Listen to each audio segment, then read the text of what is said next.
Welcome to the Veda. The today's topic is the second point, that is aatavahasrotas. What is the aatavahasrotas? What is the definition and how it origins? What are the complications a woman can face if the hampering of the aatavahasrotas will occur? So let's get started. Firstly, the definition is a pair of a srotas or a channels which carry a aartava are known as a aatavahasrotas. In the context of aartava, we can take it maybe as a menstrual flow, or maybe as a ovum, or maybe as the blood. We can take it as, according to the situation, according to the context, we can take the meaning of the aartava as how we wanted. And what is the description available in the Samhitas? Aartavavahe dve tayor moolam Garbhashayam Aartavavahinyascha dhamanyah tatra vidhasya vandyatvam maituna asahishnutvam aartavanashascha. So Aartavavahe dve, there are two channels or the two srotas which are called as aatavahasrotas. Tayor moolam, their moola is Garbhashayam Aartavavahinyascha dhamanyah, that is Garbhashaya, the uterus, and the Aartavavahi dhamani, that is uterine arteries, are the originating site for the aatavahasrotas.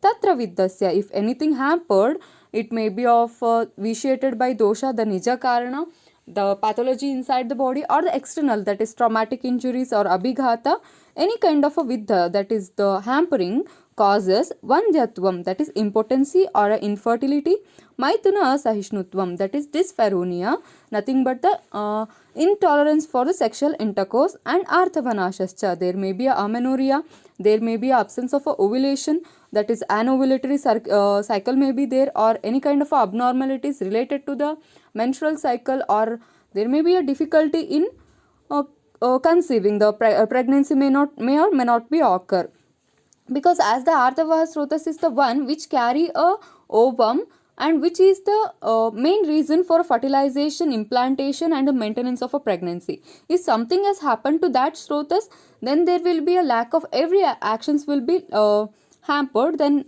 there must be a vandyatwa, that is nothing but the infertility, and dyspharonia due to the loss of elasticity of external genital organs, where a person can't able to cope up with the intercourse, and at lastly amenorrhea, as the aartava is going to hamper, so aartavanasha may usually takes place. That is moola is Garbhashaya, Aartavahi dhamani, and with the lakshana vandyatwa, that is impotency, infertility, maituna asahishnutva, dyspharonia, aartavanasha. So modern correlation, or how we should understand it more scientifically, we can't say it as a modern correlation.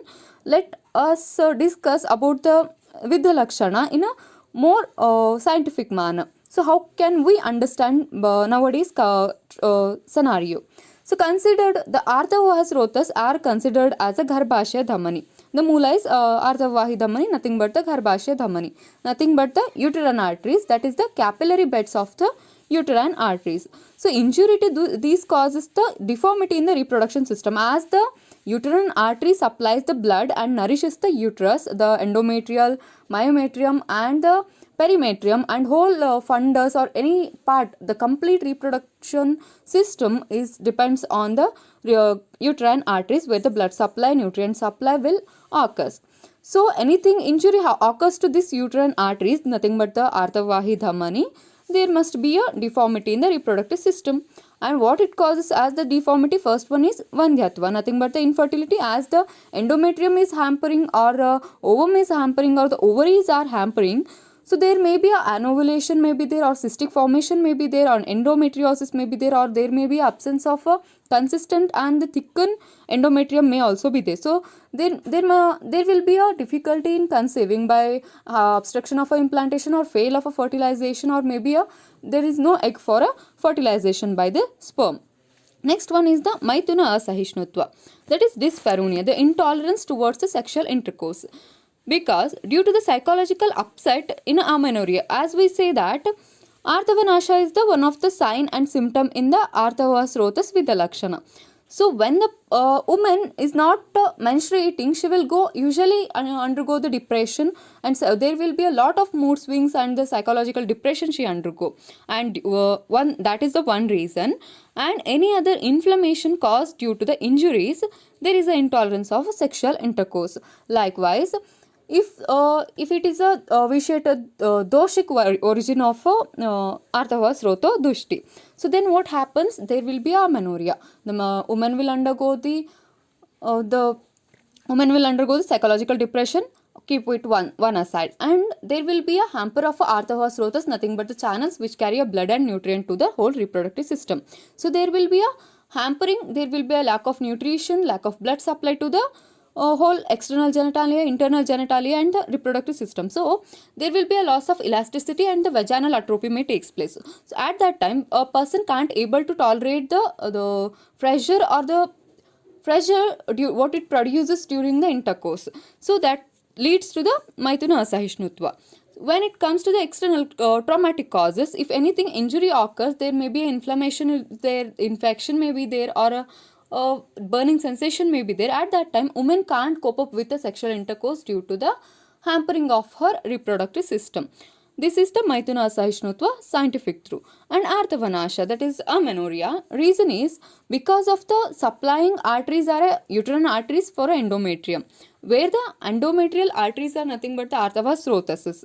So hampering of aatavahasrotas, lack of a proper blood supply to uterus along with the endometrium, that causes the amenorrhea. This is nothing but the aatavahasrotas and the aatavahasrotas with the lakshana.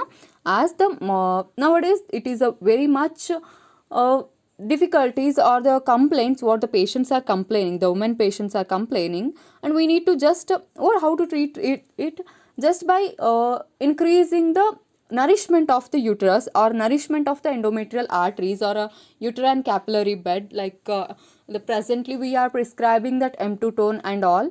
We need to Glycon M2 tone and the phytoestrogen rich food we need to advise for the patient, that will corrects the aatavahasrotodushti. Thank you.